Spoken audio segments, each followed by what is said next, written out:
জীবন কখনো কারোর জন্য কোথাও থেমে থাকে না। ঠিক তেমন ঘড়ির কাঁটাও কিন্তু থেমে থাকবে না। জীবন কিন্তু তার গতিতেই চলবে।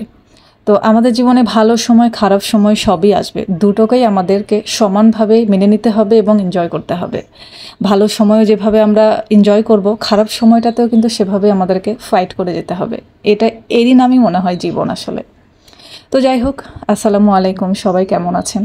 আমি অবশ্যই মহান আল্লাহ তাআলার কাছে এটাই দোয়া করব যে যে যেখানে যে অবস্থাতেই আছেন না কেন ভালো থাকবেন, সুস্থ থাকবেন। তো যেটা বলছিলাম, আসলে প্রত্যেকটা মানুষের ব্যক্তি জীবনেই ছোটোখাটো অনেক গল্প থাকে। কারো হয়তো ভালো, কারো হয়তো খারাপ, সবই থাকবে। যদি আপনাকে কেউ কখনো বলে যে আমি 100% সুখী, তাহলে আমি বলবো সে আপনাকে মিথ্যে কথা বলেছে। কোনো মানুষই 100% সুখী হতে পারে না। তার জীবনে দুঃখ কষ্ট সব কিছুরই কিন্তু গল্প থাকবে। আর প্রতিদিন প্রত্যেকটা মুহূর্তই যে তার ভালো কাটবে, এটা কিন্তু কখনোই আমরা গ্যারেন্টি সহকারে বলতে পারি না। আমি যদি আমার ব্যক্তিগত জীবনের কথা বলি, তাহলে আমার মনে হয় যে অনেক বড় একটা রচনা লেখা হয়ে যাবে, তারপরেও মনে হয় শেষ হবে না। অথবা একটা নাটক লেখা হয়ে যাবে, তারপরেও মনে হয় শেষ হবে না। আসলে প্রত্যেকটা মানুষের জীবনেই কিন্তু এরকম গল্প থাকে, ভালো মন্দ দুটোই থাকবে। আমার গল্পটা শুরু হয়েছিল 2007 সালে, যখন আমি এইচএসসি কমপ্লিট করে যখন আমি গ্র্যাজুয়েশনের জন্য নিজেকে প্রিপেয়ার করছিলাম। ঠিক তখন থেকেই শুরু হয়েছিল, আজও পর্যন্ত কিন্তু শেষ হয়নি। মানে আমি এখন পর্যন্ত নিজেও জানি না এর শেষ কোথায়, আদৌ শেষ হবে কিনা, নাকি এভাবেই চলবে আমার সারাটা জীবন। তবে আমি মহান আল্লাহ তাআলার কাছে অনেক বেশি কৃতজ্ঞ যে মহান আল্লাহ তাআলা আমাকে এমন একটা পরিবারে জন্ম দিয়েছে যে আমি আমার প্রত্যেকটা মুহূর্তেই, আমার ভালো খারাপ সব মুহূর্তেই আমি আমার পরিবার, আমার বাবা মা, আমার ভাই বোন সবাইকে আমি আমার পাশে পেয়েছি, আমার কাছে পেয়েছি, তাদের সাপোর্ট পেয়েছি। আমার পরিবার, আমার বাবা মা ভাই বোন যদি আমার পাশে না থাকতো, তাহলে আজকের আমি পান্না কোথায় যে ভেসে যেতাম আমি আসলে নিজেও জানি না। আমি আমার প্রত্যেক ইবাদতে আমি আল্লাহর কাছে এটাই প্রার্থনা করি যে আমার মা বাবা ভাই বোন ঠিক যেভাবে এখন আমার পাশে আছে, বাকিটা জীবনও আমি যেন তাদেরকে ঠিক সেভাবে আমার পাশে পাই। আসলে হয় না যে মহান আল্লাহ তাআলা যখন আপনাকে একদিক থেকে অসুখী রাখবে, তখন আপনাকে কিন্তু আরেক দিক থেকে অবশ্যই সুখে রাখবে। এটাই কিন্তু নিয়ম। যে আমি যেমন হচ্ছে আমার ব্যক্তিগত জীবনে, যেমন আমি যতটাই দুঃখ মানে বা যতটাই কষ্টে থাকি না কেন, আমি আমার পরিবারকে নিয়ে কিন্তু আমি অনেক হ্যাপি। যাই হোক, আসলে নিজেকে নিয়ে যদি বলতে যাই তাহলে আসলেই শেষ হবে না। এরকম একটা দুইটা ভিডিও দিয়েও মানে আমি বলে শেষ করতে পারবো না, তাই আর বলতে চাচ্ছি না। আমার ক্যাপশন দেখে অবশ্যই আপনারা বুঝতে পারতেছেন যে আসলে প্ল্যান ছিল একটা, বাট হয়ে গেছে আরেকটা। সবই আসলে মহান আল্লাহ তাআলার ইচ্ছা। আল্লাহ যা করে ভালোর জন্যই করে। আমাদের আসলে আজকে প্ল্যানটা ছিল মূলত আমরা একজনের বার্থডে সারপ্রাইজ দিতে যাব।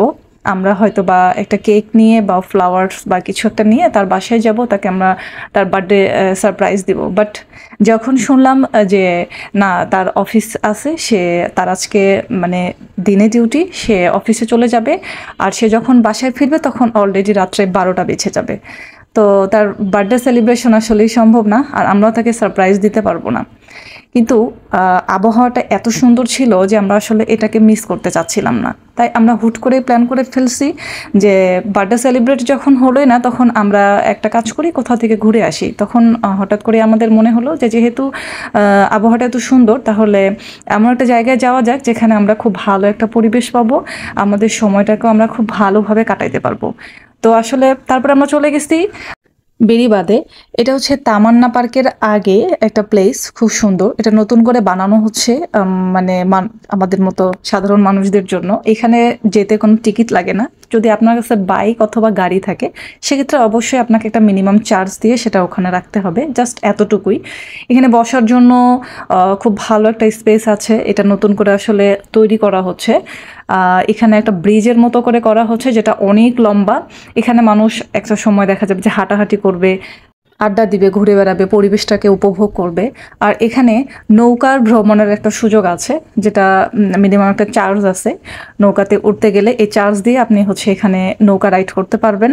অনেক দূর পর্যন্ত মিনিমাম তারা ঘোরাবে, 1 ঘন্টা 1.5 ঘন্টা 2 ঘন্টা, আপনি যতক্ষণ পর্যন্ত ঘুরবেন এটা আপনার উপরে ডিপেন্ড করবে। তার জন্য একটা মিনিমাম চার্জ আছে এখানে। আমরা যদিও নৌকায় উঠি নাই, আমরা আসলে যেহেতু আমার বোন অসুস্থ, তাকে এই শরীরে তাকে আসলে নৌকায় ওঠানো আমরা সেফ মনে করিনি, এই জন্য আমরা নৌকায় উঠি নাই। আমরা বাহিরে বসেই, মানে নদীর পাড়ে বসেই আমরা গল্প করছি, আড্ডা দিয়েছি, খুব মজার একটা সময় কাটিয়েছি। পুরো বিকেলটা আমরা সেখানে ছিলাম, যতক্ষণ না পর্যন্ত সূর্য ডোবে নাই তার আগ পর্যন্ত আমরা ওখানে ছিলাম।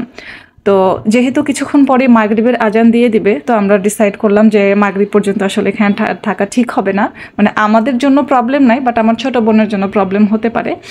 তো ওর কথা চিন্তা করেই আমরা আসলে বেশিক্ষণ আর ওখানে স্টে করিনি। বাট ওখান থেকে না আসতে ইচ্ছে করতেছিল না, কিন্তু কি আর করার, নীরের পাখি নীরে ফিরতেই হবে। তো আপনারা যারা মিরপুরে থাকেন, বিশেষ করে তাদের জন্য অনেক সুবিধা এখানে যাওয়ার। আপনারা কিন্তু চাইলে এখান থেকে ঘুরে আসতে পারেন যারা এখনো যান। And thank you so much for watching my video.